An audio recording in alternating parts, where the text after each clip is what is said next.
Hello, today I'm going to talk about augmented sixth chords.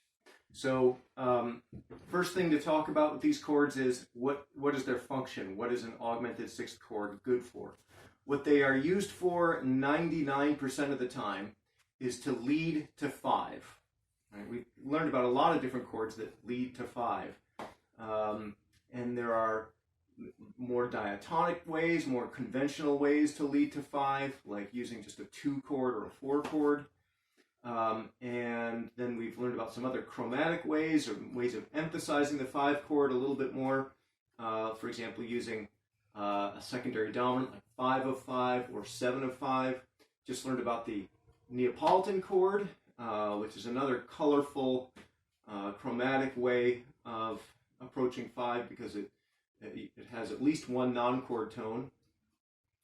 The augmented sixth chord is yet another way that composers developed of approaching the 5 chord. What's unique about it is that augmented sixth interval. Where does the augmented sixth come from?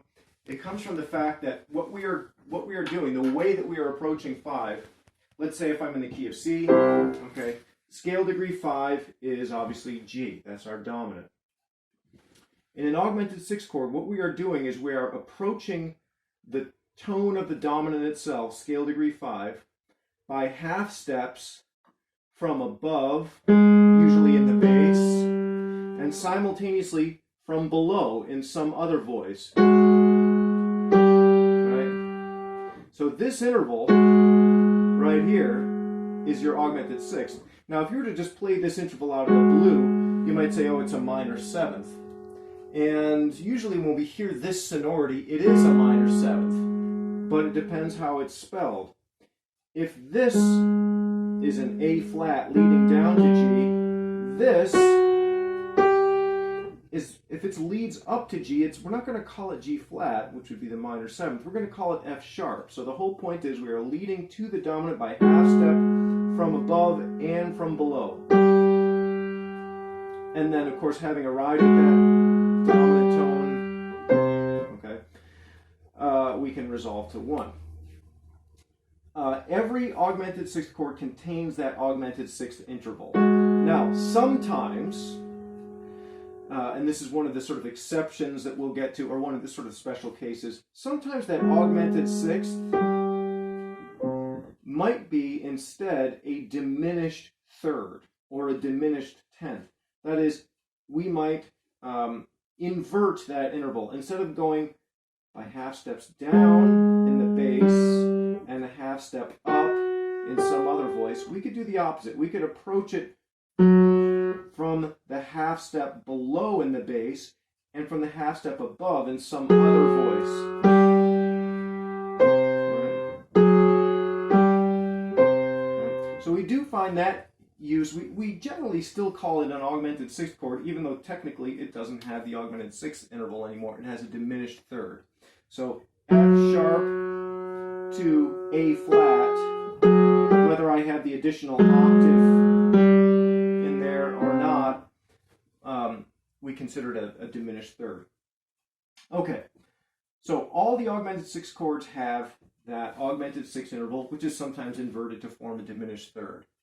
There are 3 main varieties of augmented sixth, right? Of augmented sixth chord, and they're known as the German, the French, and the Italian. Actually, I'll start with the Italian. The Italian augmented sixth chord is the simplest of the 3 because it only contains 3 different pitches.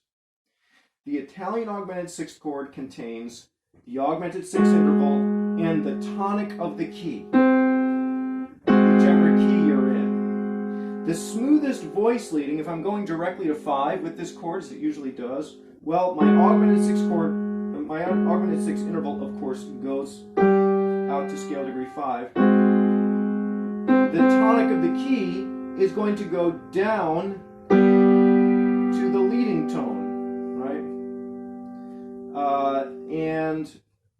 Then, of course, that leading tone is going to resolve correctly, hopefully.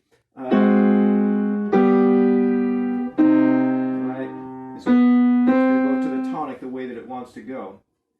Now, we could have, even though this is a chord with 3 tones in it, we could double this tonic of the key, we could put it, let's say if we have a 4-voice texture, we could have it in the tenor and maybe also the soprano, let's say. And in that case, one of these tones could go, let's say, down to the leading tone, and the other one could go up to scale degree 2, so that we have a complete 5 chord. Right? I'll do that again. So, augmented 6 interval, tonic of the key, doubled in this case because I've got a 4-part texture, and I've just got to make sure that this doubled tonic of the key, that each of these 2 voices, they move in different directions. I could do this, or I could do this. Right?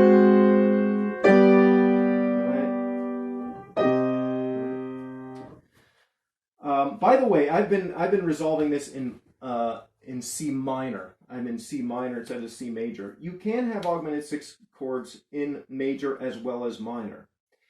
In a minor key, an augmented 6 chord will require only 1 accidental.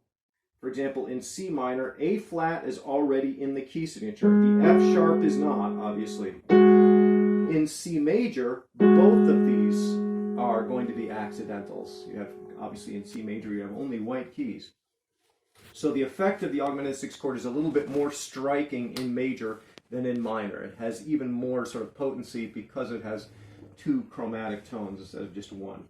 Anyway, so that's the Italian augmented 6. The next one I'll talk about is the French augmented 6. By the way, why do we call them Italian versus French versus German? There's probably not, you know, I don't know if there's really any reason for it other than we need to distinguish them somehow. So the French augmented 6 contains the augmented 6 interval and the tonic of the key. In fact, all the different varieties of augmented 6 contain the tonic of the key. The French chord also contains scale degree 2. Right? And if I resolve this chord, now I have it in a very closed voicing, all the tones as close together as I can get them. And here, as you can see, if I were to go directly to 5, resolving all the other tones the same way as I did in the Italian chord, I've got a common tone when I resolve this.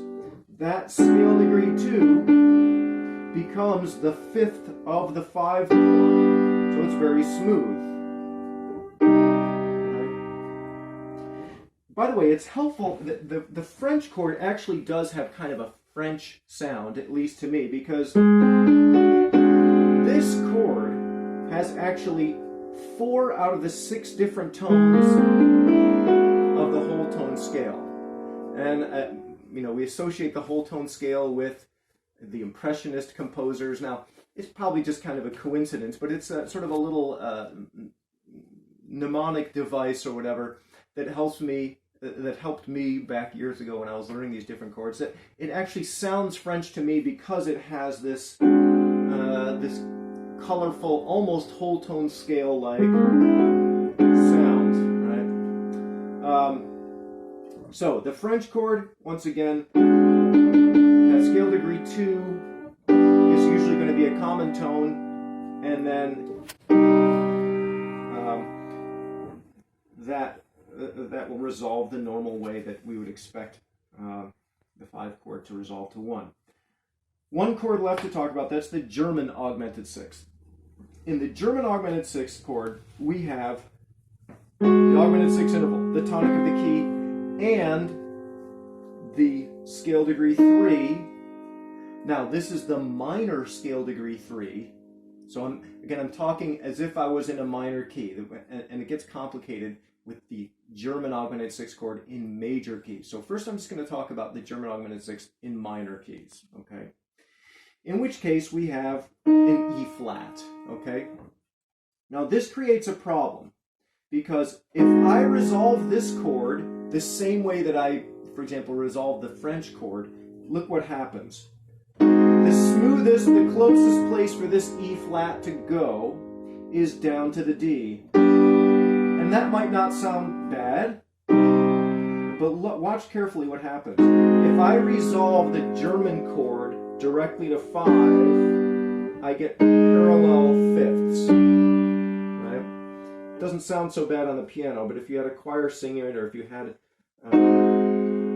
a less homogeneous kind of sound, you would hear these parallel fifths. And of course, composers tried to avoid parallel fifths. So we don't normally find the German augmented sixth chord going directly to 5.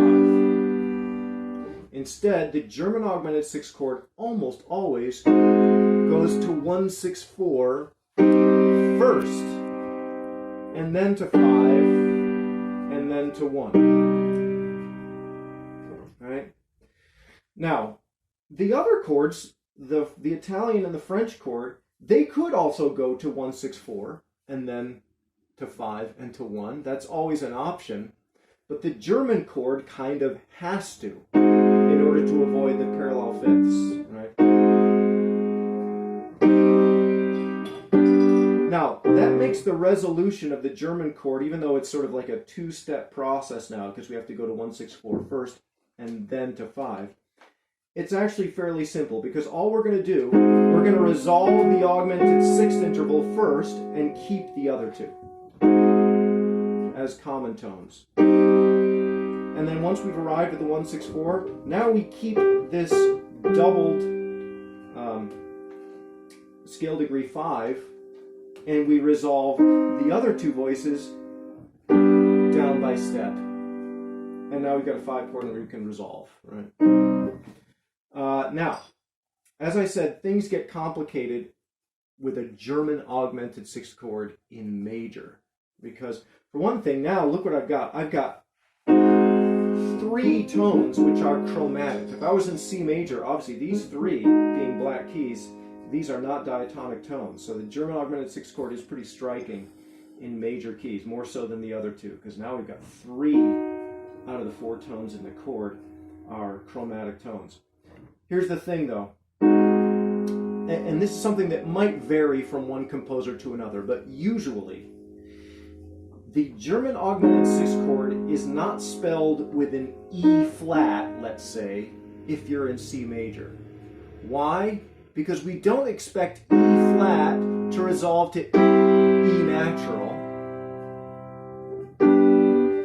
We expect D sharp to resolve to E natural. So an augmented sixth chord, a German augmented sixth chord in major keys, it changes the spelling, right? So what we have is, actually what we wind up with is the interval of a doubly augmented fourth. Because we've got, let's say, A flat, C, D sharp, and F sharp. The interval from A flat to D sharp is a doubly augmented fourth. Now, if I were to just play this out of context, you hear that sound, you think, oh, that's a perfect fifth. Well, it would be a perfect fifth if it was spelled A flat and E flat. But if it's spelled A flat and D sharp, it's a doubly augmented fourth. And we have to call it that because that's how it functions. The A flat's going down to G.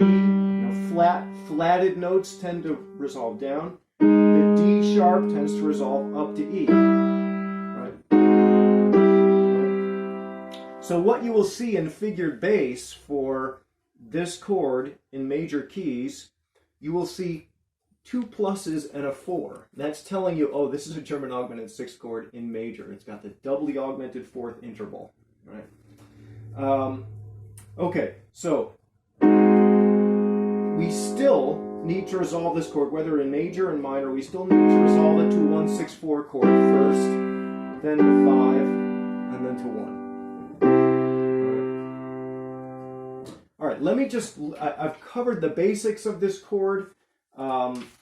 Let me just skim through the chapter and see if there's anything that I missed here. Of course, in the figured bass, the augmented sixth interval itself is going to be notated as a +6. So plus means augmented.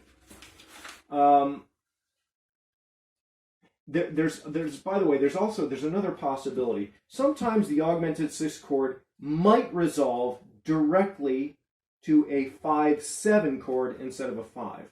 And in that case, what might happen is in this case, the F sharp might go to F natural instead of up to G. It's being frustrated, essentially.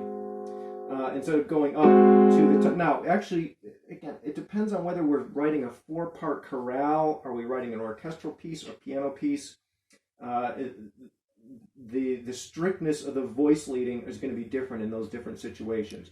So, for example, we could have both the doubled tonic and the 7th. You're probably not going to find that in, let's say, a Bach chorale or something where voice leading matters, but you might find it in other type of situations. But keep in mind that's a possibility. Notice what happens if I do that. For example, my Italian chord, if I decide, well, I'm going to go to 5-7 instead of plain old 5, every single voice moves down by half step. And I end up with what sounds like parallel minor 7ths. It's actually a augmented 6th going to a minor 7th.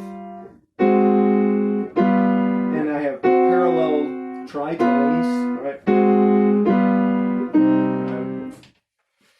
So that's a possibility, going to 5-7 instead of 5. Let me just quickly skim through here. Oh, this is another issue. Remember I said the German augmented 6th in major. This note is going to be spelled as D sharp instead of E flat. Well, the fact that it's some kind of a D, even though it's D sharp, that is, the fact that it's some kind of a 4th above the bass instead of a 5th, leads some people to call it an Italian chord, even though it sounds German. I've seen this sometimes. It's referred to as Italian because when you write it on the page, it looks more Italian. But when you hear it, it sounds German. I prefer to think of it as German. It's just that we need to enharmonically respell that tone so that the voice leading makes more sense, so that we have D sharp, in this case, going to E instead of E flat going to E. Here, toward the end of this unit, we have a short section on other uses of conventional augmented 6th chords. So there are a couple little exceptions, but I don't think we need to really worry about those too much. We have a whole other chapter on augmented 6th chords where we have even more exceptions, but that'll follow. We'll have a separate lecture for that. So that's about it for now. See you next time.